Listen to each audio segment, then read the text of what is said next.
Radical expressions. You know what we have done is multiplied, we've divided, but now we need to add and subtract some radicals together. So as I look at this first one, 3 root 5x minus 2 root 5x, well guess what? The radicals are identical, so we can kind of treat them like a variable. Like we would know what 3x minus 2x is, so we can treat this one exactly like that. 3 minus 2 is 1, and then we just have that root 5 x along for the ride. So our answer here is root 5x. No problem. Let's try that again on this next one. 6x squared root 7 minus 4x root 5. Darn it. My radicals aren't the same. So there's not much I can do here. There's nothing else to simplify.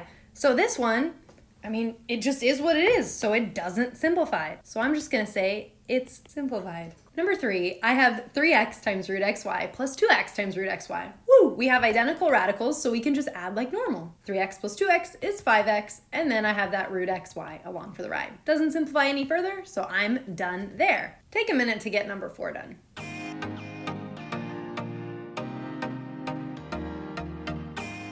Now, as I look at number 5, I kind of see, okay, I have the cube root of 250 plus the cube root of 54 minus the cube root of 16. Well, none of my radicals are identical, so do I have to add them together?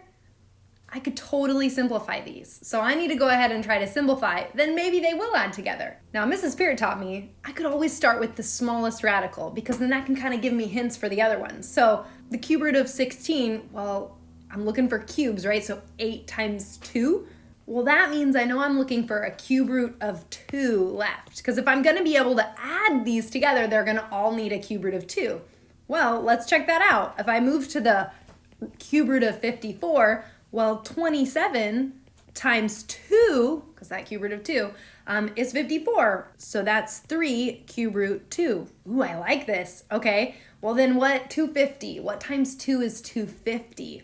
125, and that's a perfect cube. 125 times 2, so then I can say 5 cube root of 2. I like that strategy. Start with the smallest to kind of give me what root I'm looking for, and then work from there. So now I have the cube root of 2 on all 3 of these, so I can add them together. 5 plus 3 is 8, minus 2 is 6 cube root 2. So go ahead and try that strategy on number 6. Simplify first, start with the smallest.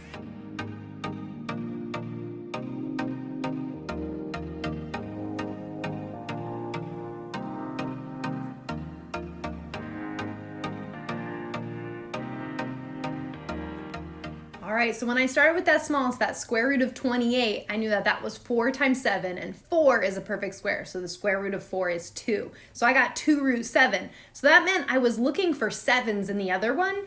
When I looked at 175, I did, okay, 7 times 25, and then I looked at 63 and did 7 times 9. So simplified down, I have 2 root 7 minus 5 root 7 plus 3 root 7. Well, they all have that root 7, so I can just add like normal. 2 minus 5 is negative 3.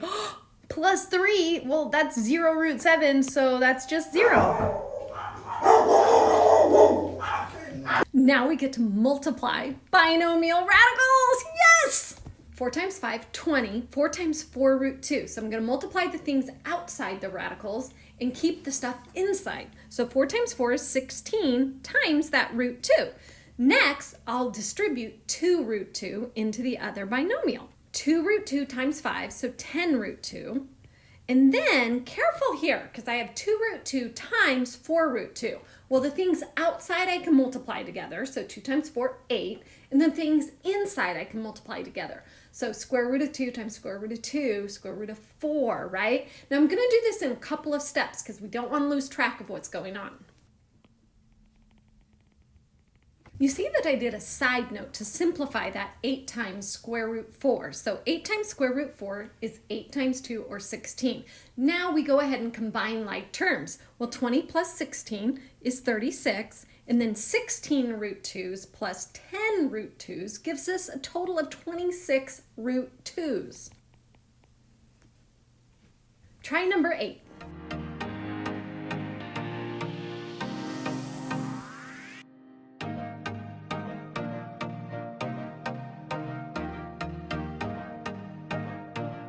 Negative 38 plus 5 root 7. Take a look at number 9.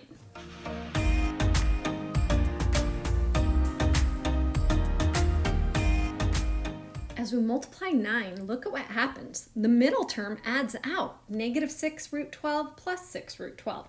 And the last term, negative root 144, well, that's square root of 144 is 12. So I just end up with 36 minus 12, which of course is 24. Ooh, I end up with just a nice real number value. Done. Look back at this problem. What did you notice? Well, let's see. The 6 and the 6 are the same. The square root 12 and the square root 12 are the same. So then what was different? The middle sign. Do you remember when we did complex numbers, we had complex conjugates? Well, these aren't complex conjugates, but they are conjugates, where all we do is we change that middle sign. And what ends up happening? We get rid of the radical. Let's take a look at number 10. What do you get?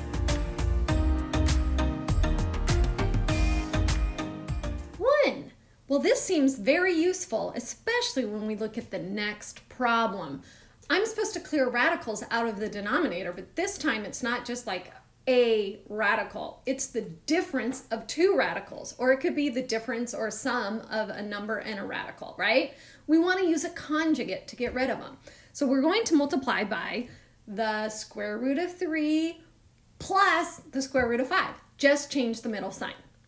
In the numerator, I need to distribute that 2 root 7 into that sum that I just multiplied by.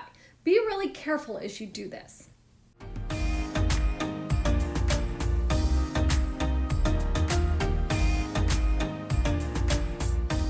We get negative 2 in the denominator. Now, it looks to me like we have a lot of 2's going on, but we need to be very careful how we simplify this. So I'm always a fan of just separate, then simplify, or factor the 2 out of the numerator before you divide out, okay? There's too many times we make mistakes, so don't get sloppy here.